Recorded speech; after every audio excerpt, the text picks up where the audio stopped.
Yes, please. Good morning, everyone.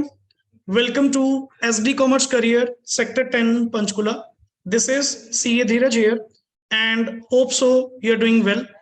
In the previous class, हम लोगों ने सर 125 that is IEPF के regarding अपनी डिस्कशन कंप्लीट की एंड IEPF के अंदर आपने investor education and protection fund में द मेन टॉपिक कि सर फंड में क्रेडिट्स कौन कौन से आएंगे, प्लस इस फंड की यूटिलाइजेशन कहाँ पे होगी, प्लस इस फंड को एडमिनिस्टर कौन करेगा एंड उस एडमिनिस्ट्रेटिव बॉडी की, उस गवर्निंग बॉडी की जो कॉम्पोजिशन है वो कैसे बनेगी। क्लियर। तो हम लोगों ने जो नॉर्मली पॉइंट्स रीड आउट किए कि वन इज एक तो चेयरमैन होगा sir, clear, and members not exceeding 7 and plus एक चीफ एग्जीक्यूटिव ऑफिसर क्या होगा, अपॉइंटेड होगा, जो इस फंड की प्रॉपर वे से क्या करेंगे, एडमिनिस्ट्रेशन करेंगे। क्लियर। एंड सर इस फंड का जो यूटिलाइजेशन पॉइंट आप लोगों ने मोस्टली रीड आउट किया, यूटिलाइजेशन क्या था, या तो सर इन्वेस्टर्स की एजुकेशन एंड अवेयरनेस को लेकर प्लस उनकी मेन प्रोटेक्शन को लेकर ही ये पैसा नेक्स्ट आगे क्या किया जाएगा, यूटिलाइज किया जाएगा। एंड जिन सोर्सेस के थ्रू आपके पास ये पैसा आया था, क्लियर, उनके अगर कभी रिफंड्स बनेंगे, अगर वो फंड पे अप्लाई करेंगे, पहली बात ऐसा नहीं है कि जो पैसा फंड में चला गया तो नेक्स्ट आगे share holder, debenture holder, deposit holder या प्रेफरेंस शेयर होल्डर्स अपना पैसा नहीं ले पाएंगे, ऐसा कोई कॉन्सेप्ट नहीं है। क्लियर। वो तो जस्ट प्रोविजन थी कि अगर amount remain unpaid for the कितना रहती है 7 years, once the amount has to be transferred to the IEPF. Clear. But the main person, जो एक्चुअली पर्सन को वो अमाउंट बिलोंग करती है, वो IEPF में फंड में अपनी एप्लीकेशन देगा, अप्लाई करेगा एंड जो उसका रिफंड बनता होगा वो रिफंड उसको दिया जाएगा, इवन अलोंग विद इंटरेस्ट। जितना उस अमाउंट के ऊपर इंटरेस्ट बनता होगा, अलोंग विद इंटरेस्ट आपको आपकी अमाउंट दी जाएगी। क्लियर। तो सर 123 में जो आपने पढ़ाया, that is conditions with regard to the two words payment and word is declaration. 124 section जो आप लोगों का था पर्टिकुलरली अनपेड डिविडेंड अकाउंट के ऊपर, 125 जो था दैट इज IEPF के ऊपर। अब नेक्स्ट वन जो टॉपिक हम डिस्कस करने वाले हैं दैट इज 126 डिविडेंड एटसेट्रा। अब वर्ड है एटसेट्रा, मतलब सर कुछ और भी इसके अंदर क्या होगा, इंक्लूड होगा, not only the dividend. Clear. But the main word is dividend to be held in, word क्या लिखा हुआ है, एबियंस मींस होल्ड। क्लियर। कि सर आप उन शेयर्स के ऊपर जो भी डिविडेंड है प्लस नेक्स्ट ऑन जो पॉइंट्स होंगे, let it be right shares, bonus shares, जितने भी शेयर्स के ऊपर एंटाइटलमेंट्स होती हैं, उन सबको एक बार के लिए रोक लीजिए, होल्ड कर लीजिए। Dividend to be held in, word क्या लिखा हुआ है, एबियंस। सबसे पहले एप्लीकेबिलिटी ऑफ सेक्शन 126। सर मैं कौन से केसेस में ये डिविडेंड जो होल्ड करूंगा, या आपके कोई अदर एंटाइटलमेंट्स, आपके अदर बेनिफिट्स को मैं होल्ड करूंगा, ये सेक्शन एप्लीकेबल कहां होगा। पहला पॉइंट पढ़िए, सेक्शन 126 अप्लाइज वेयर। सबसे पहला point, a transfer deed is delivered to the company for, किसके लिए सर, अब वर्ड आपने यूज किया transfer deed, what it means कि आपने अपने शेयर्स अगर किसी दूसरे पर्सन को क्या कर दिए, ट्रांसफर, जिसके लिए आपकी ट्रांसफर डीड ऑलरेडी बन चुकी है। ट्रांसफर डीड में दो पार्टीज होंगी, transferor and second is transferee. जो पर्सन अपने shares, the registered share holder, the primary, पहला पर्सन जिसने अपने शेयर्स नेक्स्ट आगे ट्रांसफर किए, that person is called as transferor. And जिसको ये शेयर्स दिए जा रहे हैं, that person is transfer. Sir deed आपकी बन चुकी है और आपने कंपनी को वो डीड क्या कर दी, डिलीवर कर दी।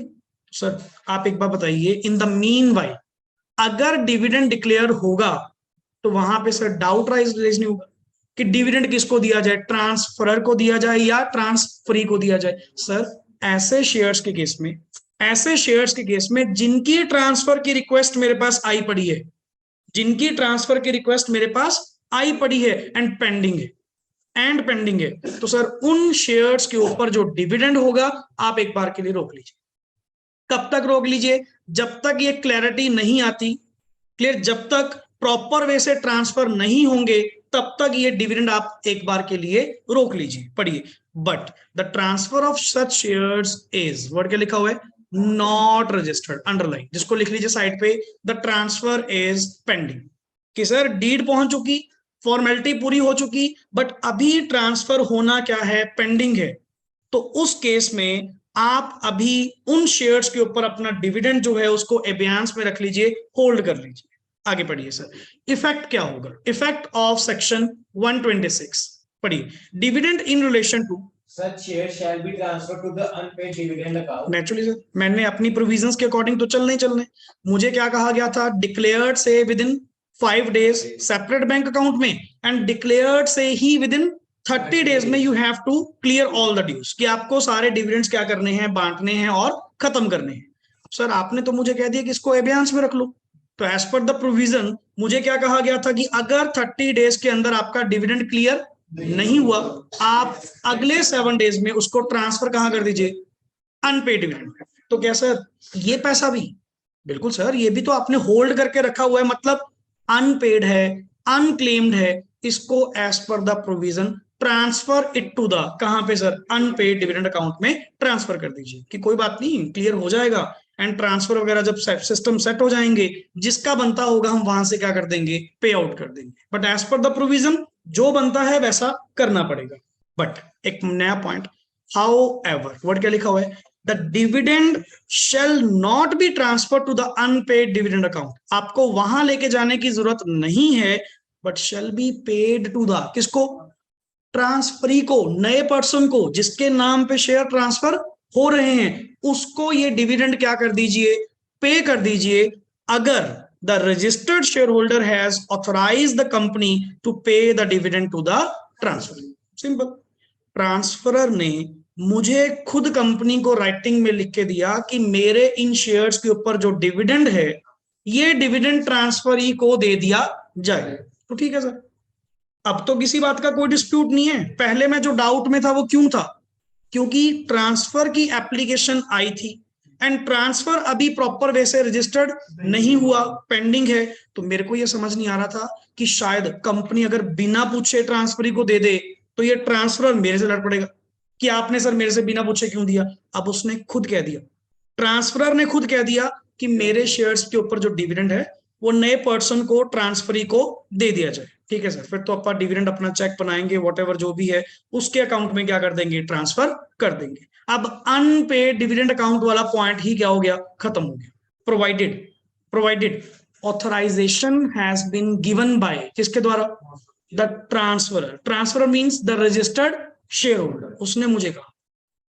आगे बढ़िए, एनी ऑफर, हाँ जी, अनपेड में क्या, अगर मैटर पेंडिंग है, अगर मैटर पेंडिंग है तो एक बार तो सर अमाउंट जो है डिविडेंड की उन शेयर्स के रिगार्डिंग एक बार तो अनपेड डिविडेंड अकाउंट में चली जाएगी।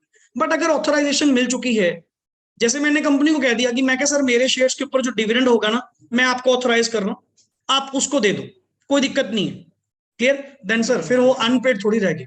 जब क्लैरिटी मिल तो चुकी, जब आपके रजिस्टर्ड शेयर होल्डर ने आपको कह तो दिया कि वही मेरे शेयर्स के ऊपर जो डिविडेंड है वो ट्रांसफरी को नेक्स्ट आगे क्या कर दिया जाए, पे आउट कर दिया जाए, तो डन सर, हमें कोई दिक्कत नहीं है, जैसा आपको हो, clear. Next is any offer of, अब ये वर्ड आया, आपने एक वर्ड यूज किया था डिविडेंड एटसेट्रा, तो ये वर्ड्स आपके मतलब ये अदर बेनिफिट्स हैं।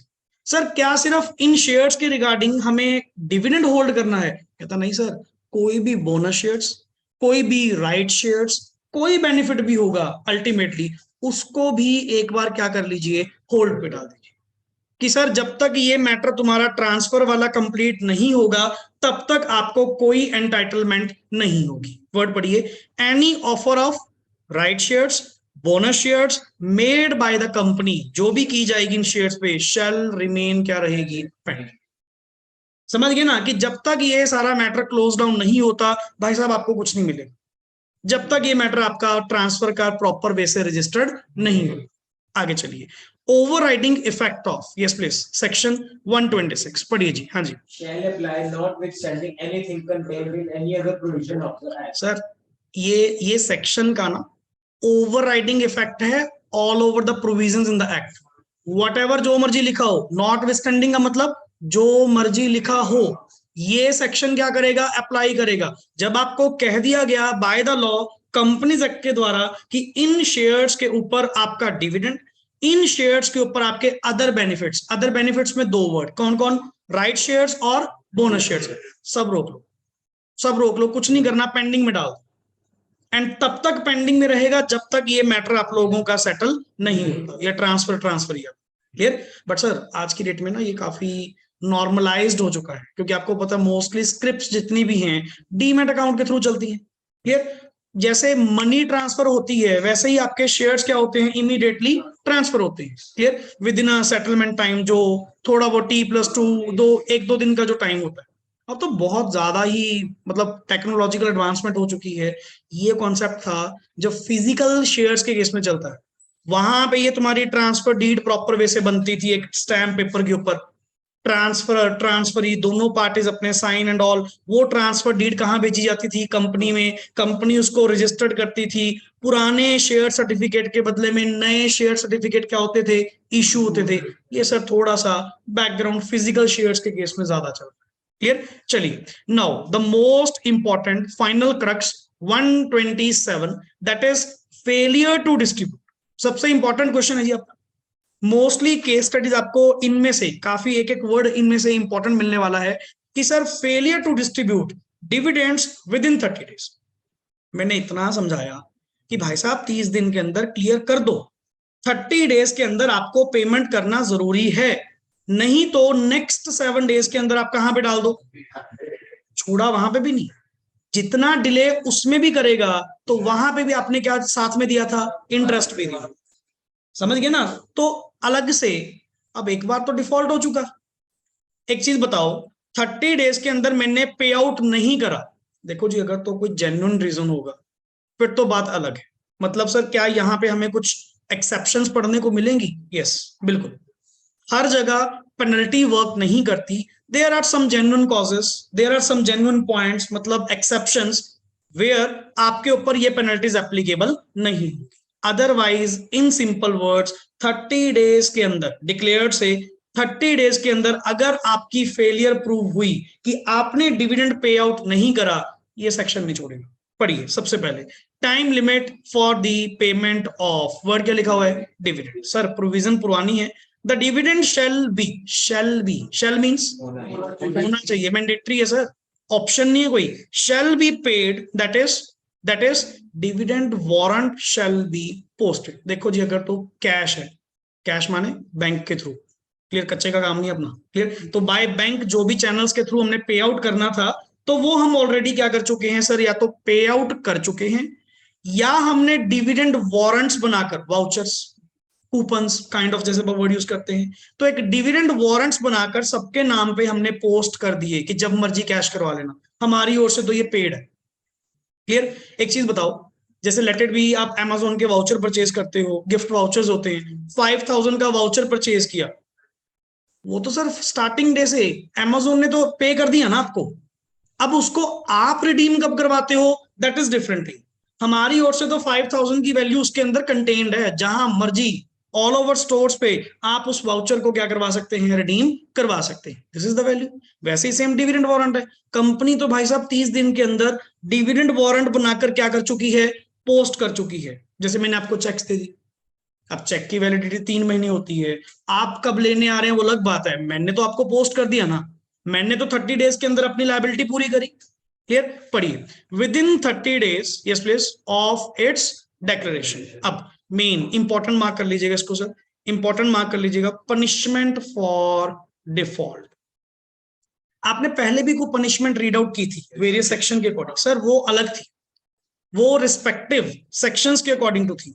ये अगर फेलियर होती है, अगर फेलियर होती है, किस बात की फेलियर होती है, अगर तुमने ये पर्टिकुलर 30 डेज वाली है कि तुमने 30 दिन के अंदर क्या नहीं दिया, डिविडेंड पे आउट नहीं करा, ये तब पेनल्टी आपके ऊपर एप्लीकेबल होगी। कंफ्यूज मत होइएगा, वो पनिशमेंट जो आपने पहले रीड आउट करी वो अनपेड डिविडेंड के केस में थी, 124 के अंडर थी। ये पर्टिकुलर कौन सी है, 30 दिन के अंदर अगर आपने डिविडेंड पे आउट नहीं करा। पढ़िए सर, पनिशमेंट फॉर, देखो सिंपल सी बात है सर, अगर मैं बात करूं, कंपनी तो artificial person, you are very well known about that, company में अपनी तो कोई जान नहीं है। क्लियर, कंपनी जो वर्कआउट कर रही है, कंपनी जितने अफेयर्स कर रही है through it's management, and management is known by board of directors, तो सर पनिशमेंट तो किसके ऊपर बनती है, डायरेक्टर्स पे बनती है ना। ये डिफॉल्ट तो किसने करा होगा, ये रिस्पॉन्सिबिलिटी किसकी बनती थी देना, डायरेक्टर्स की बनती थी। ये सेक्शंस का कंप्लायंस करना, जितने भी सेक्शंस तुम ये पढ़ रहे हो, इनका कंप्लायंस करना किसकी जिम्मेवारी है, डायरेक्टर्स, जो उस कंपनी की मैनेजमेंट कर रहे हैं। पढ़िए, पनिशमेंट फॉर एवरी डायरेक्टर, हाँ जी, who is knowingly a party to the default, yes, imprisonment, छोड़ेंगे नहीं सर, पहले तो जेल। इम्प्रिजनमेंट कितनी, मैक्सिमम 2 years। एंड अच्छा देख वर्ड क्या लिखा हुआ है, एंड इतने से नहीं, प्लस प्लस साथ में फाइन, मिनिमम वो भी कितना, 1000 per day for each day of default. क्या इसने कोई मैक्सिमम लिमिट लगाई, सबसे खतरनाक, समझ गए ना, जितने दिन होंगे मल्टीप्लाई बाय 1000 करता रहे, उतनी पेनल्टी आपको पे आउट करनी पड़ेगी। और वैसे भी मैंने डिक्लेयर्ड वर्ड से बोला, मैंने रिकमेंडेड वर्ड से नहीं बोला, क्योंकि जिस दिन कंपनी अडॉप्ट कर चुकी, जिस दिन कंपनी फाइनलाइज्ड कर चुकी कि हाँ हम आपको देंगे, तो दे क्यों नहीं रहे भाई, पे आउट करो, खत्म करो बात। अगर तुम पे आउट नहीं करोगे तो 1000 पर डे से आपका मीटर स्टार्ट हो जाएगा, जितने अल्टीमेट डेज होंगे, जितने डिफॉल्टिंग डेज होंगे, इनटू 1000 रुपीज आपकी पेनल्टी, प्लस अभी भी नहीं छोड़ा, कंपनी के ऊपर पनिशमेंट फॉर दी कंपनी, पे वर्ड क्या लिखा हुआ है, सिंपल इंटरेस्ट, और जितने दिन लेट होगा 18% पर एनम, पर सर सिंपल इंटरेस्ट है, कंपाउंड इंटरेस्ट नहीं है। सिंपल इंटरेस्ट के बेसिस पे 18% पर एनम के अकॉर्डिंग जितने दिन का ब्याज बनता होगा, साथ में वो अमाउंट भी आपको क्या करनी होगी, पे आउट करनी पड़ेगी। सो व्हाट्स द प्रोविजन है क्या सर, डायरेक्टर्स के ऊपर क्या प्रोविजन है जी, क्योंकि सबसे बड़ा डिफॉल्ट ये किसके लिए माना जा रहा है, डायरेक्टर्स, क्योंकि ये देना, पे आउट करना किसकी रिस्पॉन्सिबिलिटी थी, डायरेक्टर्स। तो हमने सिंपल वर्ड यूज किया, क्या, डायरेक्टर्स के ऊपर एक तो सर इम्प्रिजनमेंट, वर्ड क्या है, मैक्सिमम 2 साल, मतलब अप टू 2 years। अगर इसको रीड आउट करना चाहें, क्या मैंने ये कहा कि फ्लैट 2 साल, मैक्सिमम 2 साल, तो डिपेंड करेगा, जब केस लगेगा मे भी 6 महीने की सजा दे दी, मे भी 3 महीने की सजा दे दी, जितना भी होगा सर। मैंने मैक्सिमम वर्ड यूज किया, मिनिमम वर्ड नहीं कहा। पर कल्ली इंप्रिजनमेंट नहीं है, साथ में उनको फाइन भी लगेगा, एंड फाइन कितना लगेगा, 1000 per day for each day of default. और कंपनी को जो भी डिविडेंड पे आउट करना है with simple interest eight the rate 18% पर।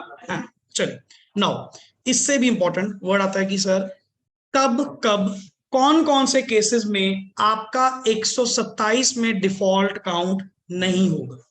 मतलब बेशक तुमने 30 दिन में पे नहीं भी करा, कोई दिक्कत नहीं है, कोई पनिशमेंट आपके ऊपर एप्लीकेबल नहीं होगी। वर्ड लिखा हुआ है एक्सेप्शंस, जहां पे 127 एप्लीकेबल नहीं होगा। पढ़िए, तेरे को सारे पॉइंट्स जेन्युइन लगेंगे कि सर वाकई में, मतलब इन केसेस में अगर ऐसा हुआ भी है तो ये डिफॉल्ट ऑन कंपनी नहीं माना जाएगा, कंपनी की कोई गलती नहीं। पर वर्ड्स अच्छे से पढ़ना। पहला पॉइंट पढ़िए, क्या लिखा हुआ है, where dividend could not be paid by reason of, क्या लिखा हुआ है, ऑपरेशन ऑफ एनी, किसी लॉ के कारण मुझे लॉ ने रोका हुआ है कि आपने इन सर्कुमस्टांसेस में डिविडेंड पे आउट नहीं करना, तो भाई मैंने तुम्हारे अकॉर्डिंग रोका हुआ है, मैं तो नहीं कब का दे देता, मेरी गलती थोड़ी है। क्लियर। तो मोस्टली जैसे क्या होते हैं, कोई ये फैमिली डिस्प्यूट्स होते हैं, सक्सेशन के केस होते हैं कि अभी फाइनलाइज नहीं हो रहा, जैसे ऊपर आपने पॉइंट पढ़ा कि ट्रांसफर का केस है, अभी पता नहीं सर कैसे होगा कैसे नहीं, तो due to operation of any law, जैसे मोस्ट एग्जांपल इसमें कॉमन पता कौन सी आती है, सक्सेशन का केस, फादर की डेथ हुई, नेक्स्ट आगे शेयर्स ट्रांसमिट होने किसके नाम पे, सन के नाम पे या फैमिली के नाम पे, तो अभी मैटर ना वो उलझा सा पड़ा है, अभी क्लैरिटी नहीं है कि किसको मिलेंगे किसको नहीं मिलेंगे। इतने में तेरे 30 दिन कब के निकल जाएंगे, तो क्या मेरे कारण डिफॉल्ट हुआ, डिफॉल्ट किसके कारण हुआ, due to operation of any law. Inheritance का केस हो गया, सक्सेशन का केस हो गया, ये ट्रांसफर के केस हो गए, तो उस केस में सर हम बेकसूर हैं, हमारी कोई गलती नहीं। दूसरा वर्ड सबसे इंपॉर्टेंट पढ़िए, where a share holder has, yes, given the direction to the company regarding payment of dividend, मतलब यहां तक पहले शेयर होल्डर ने कोई स्पेसिफिक डायरेक्शंस प्रोवाइड करी थी किसको, कंपनी, किस बात की, कि मुझे डिविडेंड इस तरीके से दिया जाए।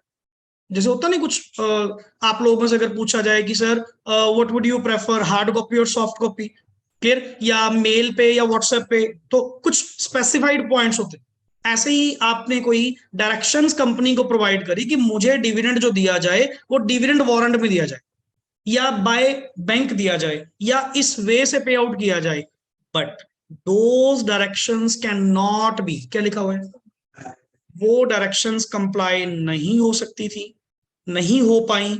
And main word the same has been communicated to the, और वो बात मैंने उसको बता दी कि सर जैसा आप कह रहे हैं ना, जैसा आप कह रहे हैं वैसा पॉसिबल नहीं हो पाएगा। आप जैसे एक खुद भी प्रैक्टिकली बात है, आप किसी से काफी टाइम से टच में हो, आप उनको अपनी रिक्वायरमेंट्स बताते जा रहे हो, मुझे ऐसा चाहिए ऑर्डर, मुझे ऐसा चाहिए वैसा चाहिए, वो ओके ओके करी जा रहे हैं, एंड ड्यू डेट पे जाके सर आपका ऑर्डर तो बन नहीं पाया, अपना रिएक्शन क्या होएगा, अपने को नेचुरली सर गुस्सा तो आएगा ही आएगा कि भाई तू पहले बता देता, अगर तुम मेरी डायरेक्शंस के अकॉर्डिंग कंप्लायंस नहीं कर सकते थे तो मुझे बता देते। अगर मुझे फर्स्ट डे एक चीज बता, अगर उसी टाइम पे उसने क्लियर कर दिया होता कि सर जैसी डायरेक्शंस आप दे रहे हैं ना ऐसा हो नहीं पाएगा, ये हम कंप्लायंस कर नहीं पाएंगे, तो क्या 127 यहां पे एप्लीकेबल होता, क्या आपके ऊपर कोई पनिशमेंट लगती? मतलब ही नहीं है। मैंने स्टार्टिंग से तुम्हें बता तो दिया कि जैसी डायरेक्शंस तुम कह रहे हो ना सर ये पॉसिबल नहीं, बट सर उसने डायरेक्शंस दी, शेयर होल्डर ने डायरेक्शंस दी, कंप्लाई तो हो या ना हो या ना हो, क्या तुमने उसको कम्युनिकेट करा? जब तक तुम कम्युनिकेट नहीं करोगे कि सर आपकी डायरेक्शंस जो हैं उसके अकॉर्डिंग हम नहीं दे पाएंगे, उसको बताना जरूरी है, उसको बताना जरूरी है। अगर तुम नहीं बताओगे सर आपकी गलती है, 127 में तुम फंस जाओगे। जैसे किसी पर्सन ने कहा जी मुझे अकाउंट पे ही चेक के थ्रू क्या करें, पेमेंट करें, डन, मैंने चेक बनाया, वो बैंक में गया, due to some clerical mistake के कारण वो चेक क्या हो गया, कैंसिल हो गया, क्लियर, एंड डिविडेंड वहां पे पे आउट नहीं हुआ, क्लियर। तो वहां पे अल्टीमेट द थिंग क्या थी कि अगर आपकी डायरेक्शंस के मुताबिक वो चीज कंप्लाई अगर नहीं हो सकती थी तो कम से कम कंपनी की रिस्पॉन्सिबिलिटी बनती थी शेयर होल्डर को बताना, कम्युनिकेट करना कि नहीं सर आपकी डायरेक्शंस के अकॉर्डिंग तो काम नहीं हो पाएगा। देन 127 की एक्सेप्शन में तुम आ जाते और कोई पनिशमेंट आपके ऊपर एप्लीकेबल ना होती। गलती तुमने क्या कर दी, तुमने उसको क्या नहीं करा, सर फंस गए, दोबारा पनिशमेंट के अंदर आ गए, आपने वहां पे कन्वे क्यों नहीं करा, एक बार भी शेयर होल्डर को क्यों नहीं बताया कि आपके डायरेक्शंस के मुताबिक हम आपको डिविडेंड नहीं दे पाएंगे। Communication is the important thing, बताना जरूरी है, बताकर डायरेक्शन नहीं हो पाई कोई दिक्कत नहीं है, कोई 127 नहीं है, कोई पनिशमेंट नहीं है, कोई पेनल्टी, बट तुमने बाकी सब कुछ ठीक था, कम्युनिकेट नहीं करा, फिर तो बात वहीं की वहीं रहेगी ना, फिर तो वो नॉन कंप्लायंस ही माना जाएगा एंड आपके ऊपर पनिशमेंट्स क्या हो जाएंगी, एप्लीकेबल हो जाएंगी। जब मॉड्यूल पढ़ेंगे ना, मॉड्यूल में जब क्वेश्चंस करेंगे, बहुत मतलब आपसे पहले मैं कुछ लेटेस्ट क्वेश्चंस ही देख रहा था, इतने बढ़िया बढ़िया पॉइंट्स कवर किए हुए हैं लिटरली, मतलब बिल्कुल एक सिंगल वर्ड पे पूरा क्वेश्चन खड़ा। ये वन ऑफ द क्वेश्चन आपको वहां पे मिलेगा, यही वन ऑफ द क्वेश्चन जिसमें मेन पॉइंट क्या आएगा, सर बाकी सारी बात ठीक है, कंपनी ने कम्युनिकेट क्यों नहीं करा, एंड कंपनी का कम्युनिकेट ना करना 127 एप्लीकेबल हो जाना, सर पनिशमेंट तो लगेगी।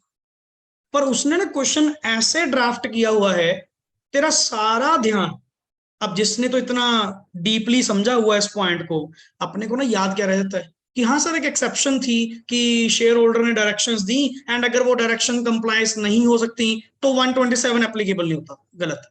लास्ट वर्ड क्या था साथ में, कम्युनिकेशन करना भी क्या था, जरूरी, तब 127 आपके ऊपर एप्लीकेबल नहीं होता। वो ना क्वेश्चन ऐसी लैंग्वेज में ले आएगा, आपका पूरा कॉन्फिडेंस ले लेगा कि हाँ सर उसी पॉइंट पे उसी पॉइंट पे, एंड तुम उसके अकॉर्डिंग रिप्लाई दे दोगे।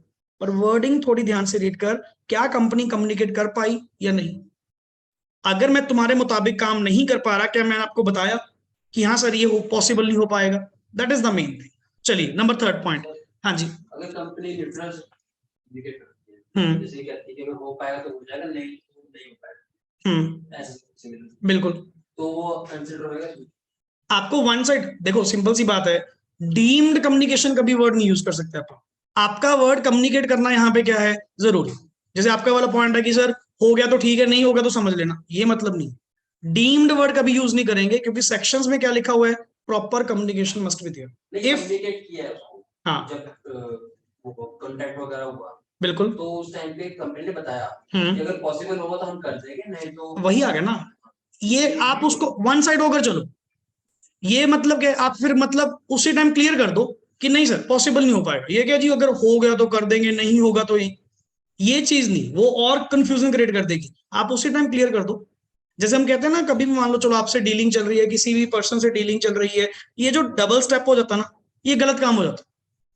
वन साइड होकर चलो सर, यस या नो, दो वर्ड्स है जी अपने पास तो।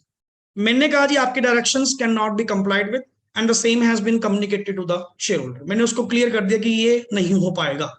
Point is number third, where dividend is, अच्छा पॉइंट है जी, क्या लिखा हुआ है fully adjusted. Sir, what do you mean by lawfully adjusted, पहले पढ़ लीजिए, lawful adjusted by the company against any sum due to it, जो उससे लेने वाले होंगे from the share holder, what do you mean by lawfully adjusted,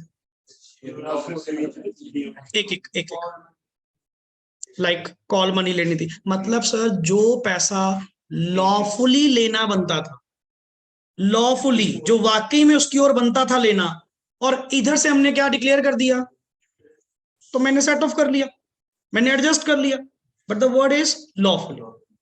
अगर आप अनलॉफुली एडजस्ट करने की बात करेंगे, जैसे मान लो कोई क्रेडिटर्स वगैरह, वो हमारा पर्सन क्रेडिटर भी है, क्लियर, या मान लो उसकी कोई अमाउंट आपने अपनी ओर से निकाल रखी है, आपने अपनी ओर से क्या कर दी, एडजस्ट कर दी, सर ये काम नहीं चलेगा। जो लीगली उसका पेबल था एंड लीगली उसका रिसीवेबल था, आप वो अमाउंट क्या कर सकते हैं, एडजस्ट कर सकते हैं, जेन्युइन कॉज है, कोई दिक्कत नहीं है, कोई 127 आपके ऊपर एप्लीकेबल नहीं होगा, क्लियर। आप कह रहे हो जी आपने उसको डिविडेंड नहीं दिया, सर उसका पैसा एडजस्ट हो गया था, उधर से हमने उससे कॉल मनी लेनी थी, जो कंपनी ने कॉल करी हुई है, तो हमने वहां से उसको एडजस्ट कर लिया, done sir, okay. Number 4 point, where there is, word क्या लिखा हुआ है, डिस्प्यूट चल रहा है जी, regarding the right to receive the dividend, कि डिविडेंड किसको मिले, ट्रांसफर, ट्रांसफरी, या इनके जो मैटर्स हैं फैमिली डिस्प्यूट्स हैं, ठीक है ना, तो कंपनी उस केस में सर अभी अभियांस में चली जाएगी, होल्ड पे रख लेगी, 127 में मेरा कोई भी डिफॉल्ट नहीं होगा। Next is where the non payment of dividend is not due to any default of the, बस ये मेरा कोई फॉल्ट नहीं, समझ गए ना, कि मेरी कोई गलती नहीं, अगर कोई ऐसा कॉज होगा, अगर कोई ऐसा रीजन होगा, देन आपके ऊपर 127 की कोई पनिशमेंट एप्लीकेबल नहीं होगी, क्लियर। तो हमने 5 वर्ड्स पढ़े, पहला word due to operation of any law, number 2 directions not complied with and the same has been communicated to the share holder, number 3 lawfully adjusted, clear, number 4 dispute regarding the right to receive the dividend, and number 5 not default of the company, कि company का कोई fault नहीं। नीचे sir एक case पढ़िए, आपके पास case होगा जी, नवंबर 18 का क्वेश्चन आपके पास, ये 124 एंड 127 के ऊपर मिक्स है, पढ़िए जी। Common limited Declares a dividend for its shareholder in its AGM held on 27 September. Declare कब हुआ, 27 सितंबर 2018,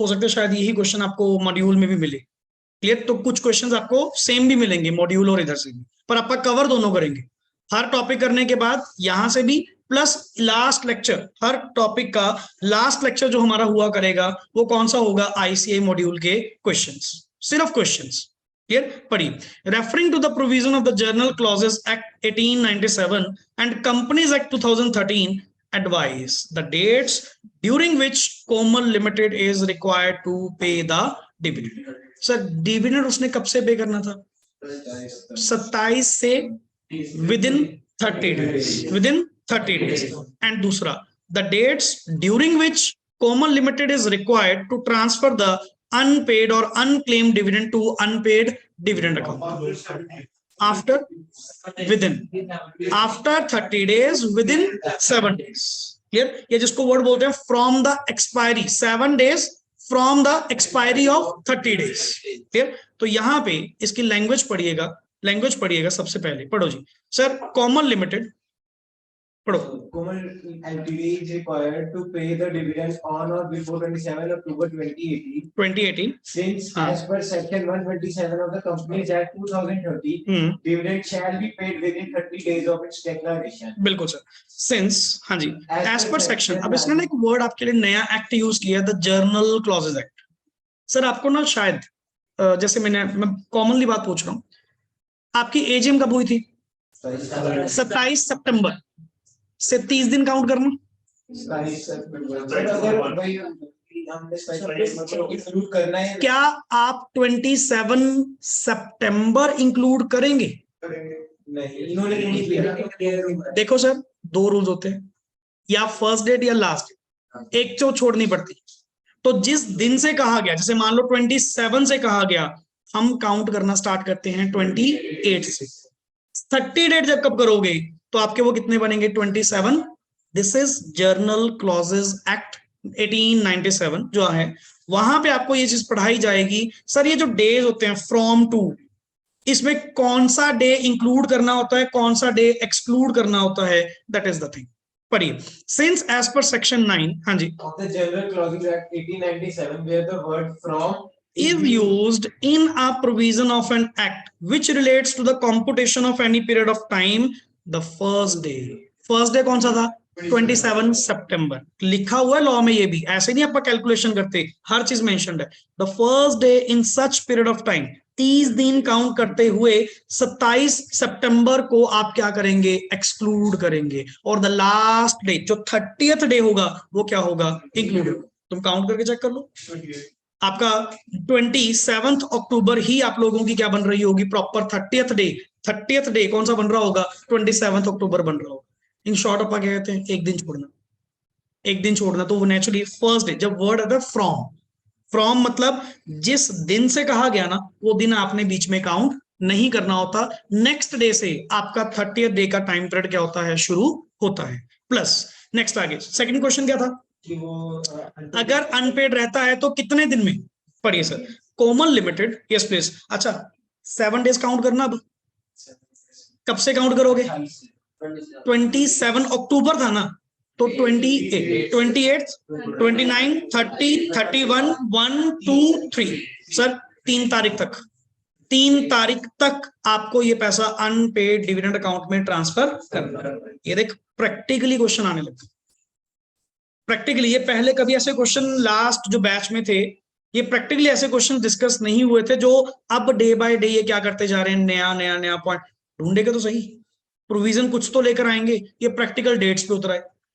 या जैसे हम लोगों ने स्टार्टिंग में क्वेश्चन करा था, आपको न्यूमेरिकली भी करवाऊंगा, नेक्स्ट क्लास में हम करेंगे, मॉड्यूल ही डिस्कस करेंगे। हमने 3 कंडीशंस पढ़ी थी, 3 कंडीशंस पढ़ी थी, जो क्या थी?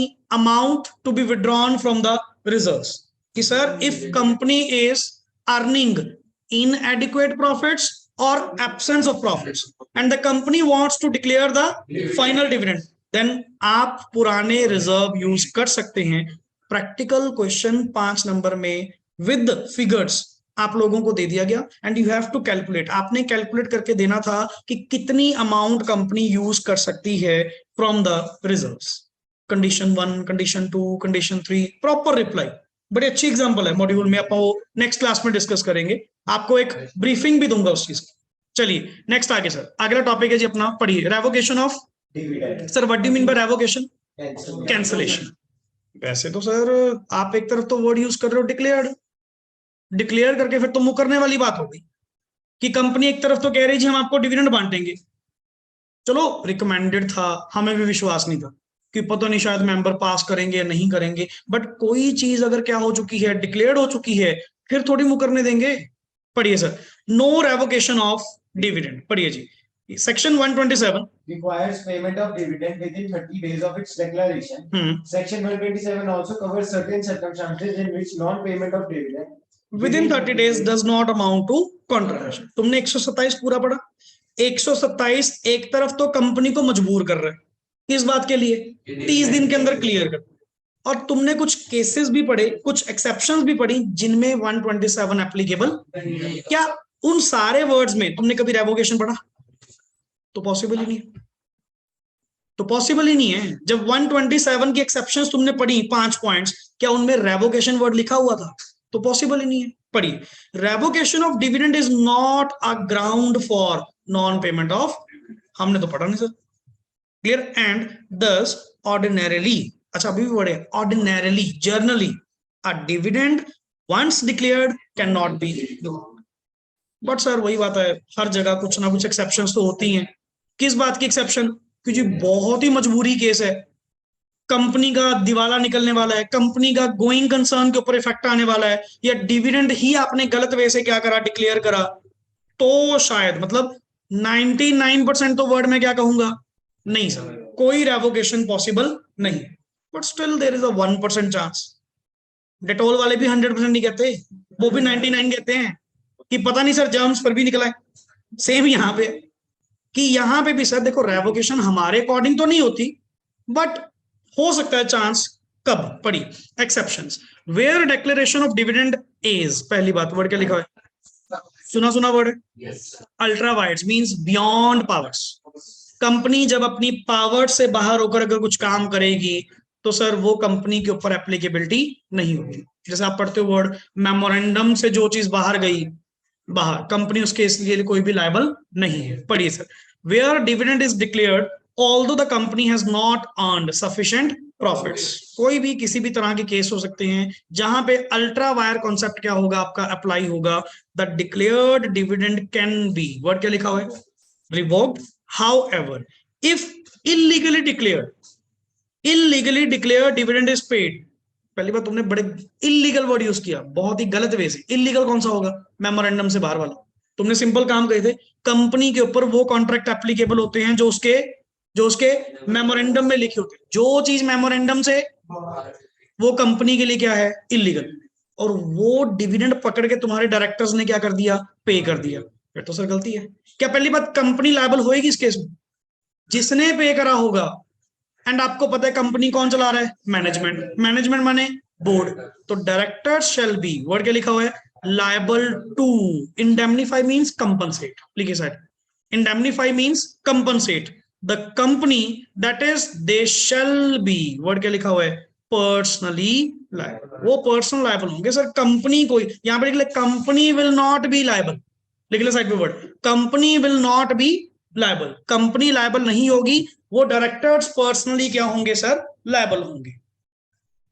हाँ जी डन, यहां तक चलिए।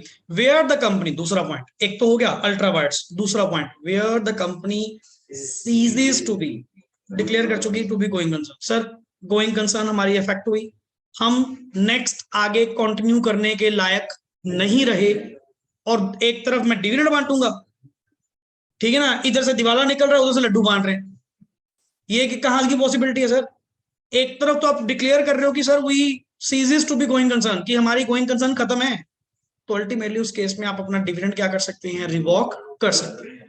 जो बच रहा है वो तो बचा लो, और प्लस मैं डिविडेंड बांटने नहीं दूंगा, तुम्हारी गोइंग कंसर्न तो खत्म हो गई, लिक्विडेशन तुम्हारी होने वाली है, कंपनी बंद होने वाली है, जो पैसा जहां पड़ा है स्टॉप। जब तक बाहर वालों का पैसा पे आउट नहीं होगा, किसी अंदर वाले को कोई भी बोनस वगैरह, कोई रिवॉर्ड वगैरह कुछ नहीं दिया जाए, तभी ये पावर दी गई कि डिक्लेयर डिविडेंड में भी उस केस में क्या कर लीजिए, आप रिवॉक कर लीजिए।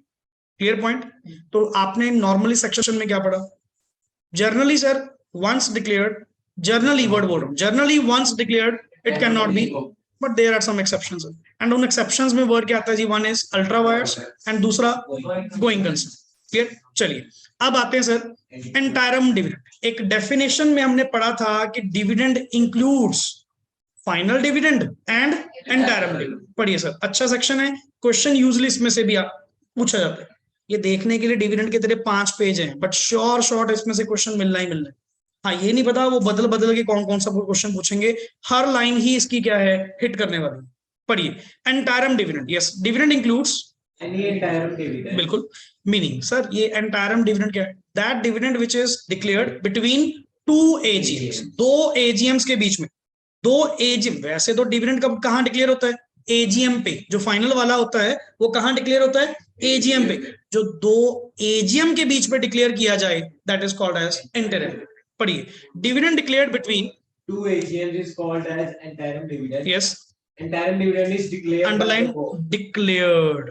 declared by the board. Final के केस में क्या पढ़ा था sir, recommended by board, declared by in the AGM। आगे the board of directors of company may declare, yes please, Interim dividend during any financial year or at any time during the period from closure of financial year till the holding of the AGM. बिल्कुल sir, till the holding of AGM तक।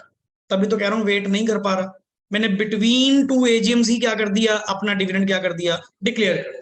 Clear? तो इसके sources क्या होंगे, जैसे आपने final के sources पढ़े थे, वहां पे तो सोर्स मुझे जो मिला था, 2 सोर्स मिले थे जी, वन इज प्रॉफिट एंड दूसरा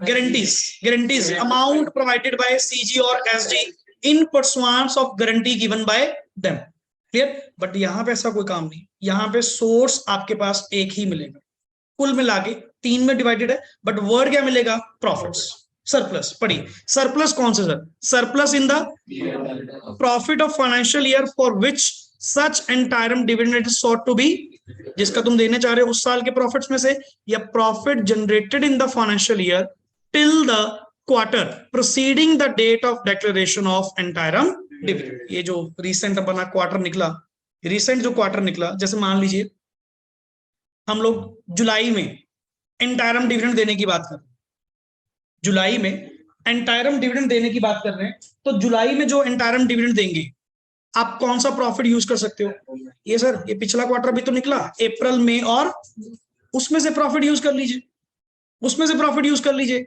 और अगर इनएडिक्वेट होंगे तो आपका ये ब्रॉडर वर्ड पढ़ा हुआ है, सबसे पहला क्या लिखा हुआ है, surplus in the main surplus in the peer. अरे करंट प्रॉफिट्स हैं तो करंट प्रॉफिट ले लो, नहीं तो पास्ट प्रॉफिट तो तुम्हारे पास पड़े ही पड़े हैं, उनमें से भी पैसा आप क्या कर सकते हैं, यूज कर सकते हैं। क्लियर? आगे मेन चीज इंपॉर्टेंट मार्क कर लीजिएगा, रिस्ट्रिक्शन। हाँ जी बोलो सर। यहाँ पे जो हमने सरप्लस क्रिएट किया वाला, तो हमने एडजस्टमेंट्स के बाद वाला है कि पहले, क्योंकि हमने पीछे पढ़ा था ना कुछ एडजस्टमेंट्स करने पड़ते हैं। बिल्कुल आएंगे इसके रिस्ट्रिक्शंस। नॉर्मली एंटायरम में कोई कंडीशन नहीं है, वो फाइनल डिविडेंड के केस में कंडीशंस थी, एंटायरम पे अभी तक कोई आपने कंडीशन नहीं पड़ी, सिर्फ अब आ रही हैं रिस्ट्रिक्शंस। पढ़िए, when is the restriction, sir ये जो रेट ऑफ डिविडेंड है ना आपका, एंटायरम का भी तो रेट होगा, कोई 10%, 12%, 15% जो तुम देना चाह रहे हो, जो तुम देना चाह रहे हो, सर क्या इसके ऊपर भी कोई रिस्ट्रिक्शंस है? वैसे स्टार्टिंग से जो आपने पढ़ाया था कि रिस्ट्रिक्शन हम तब लगाते हैं जब कोई लॉसेस लूसेस होते हैं, जब कोई इनएडिक्वेट प्रॉफिट्स होते हैं, तब हम थोड़ा रिस्ट्रिक्शन लगाते हैं। नहीं, आज तक डिविडेंड बांटने के लिए हमने रोका नहीं, अगर तुम बढ़िया कमा रहे हो बांटो। पर व्हेन इज द वर्ड क्या लिखा हुआ है, रिस्ट्रिक्शन, ये रोक टोक आपके ऊपर कब लगाई जाएगी? पढ़ी, where the company has, क्या लिखा हुआ है, during the current financial year up to the end of immediately preceding quarter।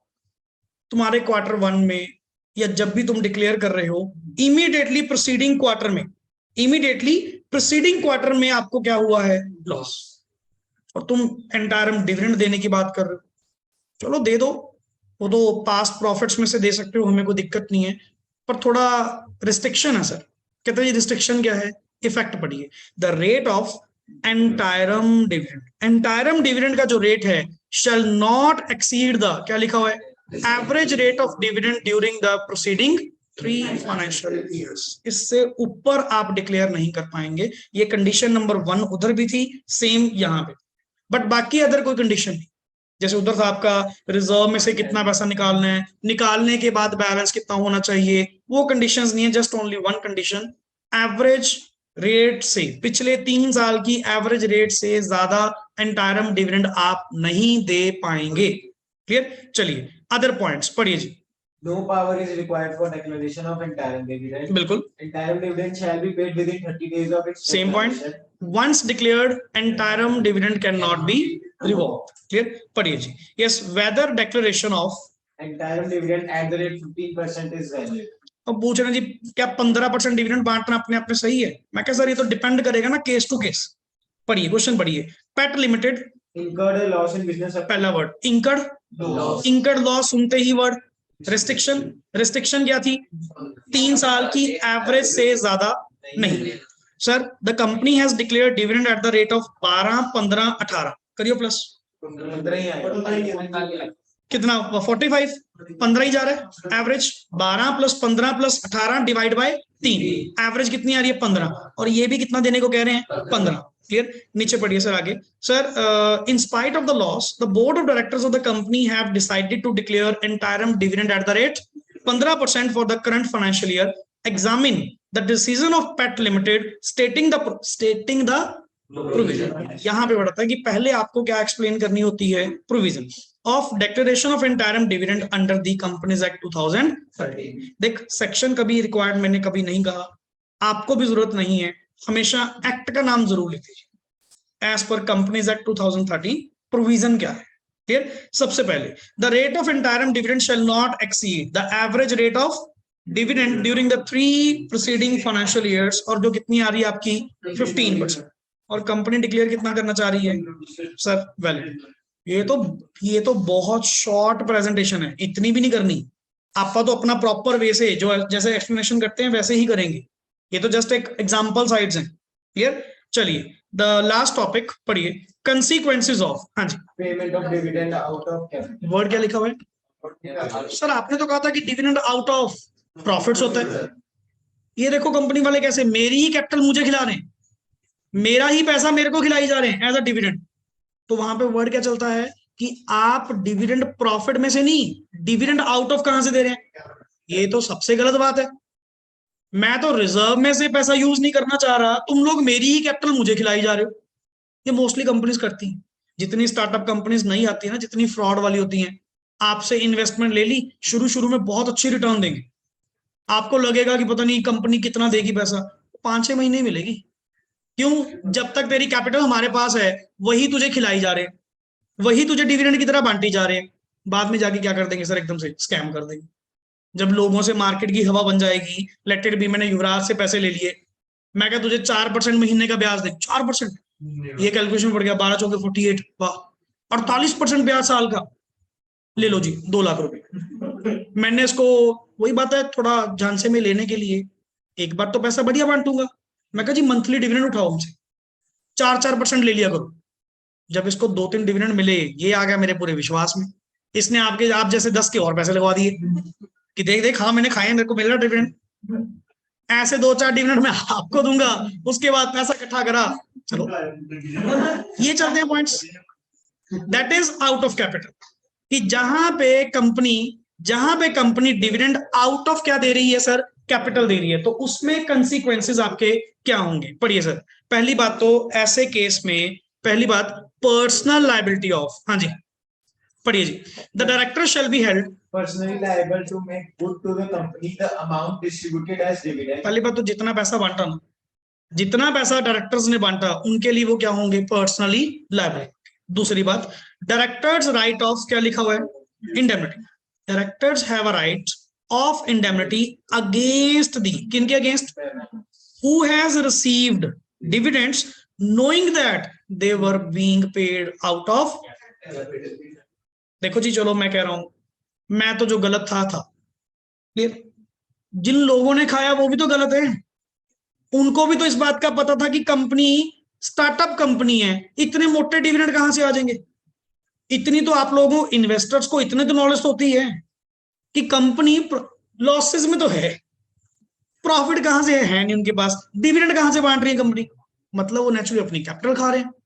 पता होते हुए भी कि कंपनी जो डिविडेंड डिक्लेयर कर रही है वो कहां से कर रही है, कहां से कर रही है, कैपिटल में से ही दे रही है, और तुम उसको एंजॉय भी कर रहे हो।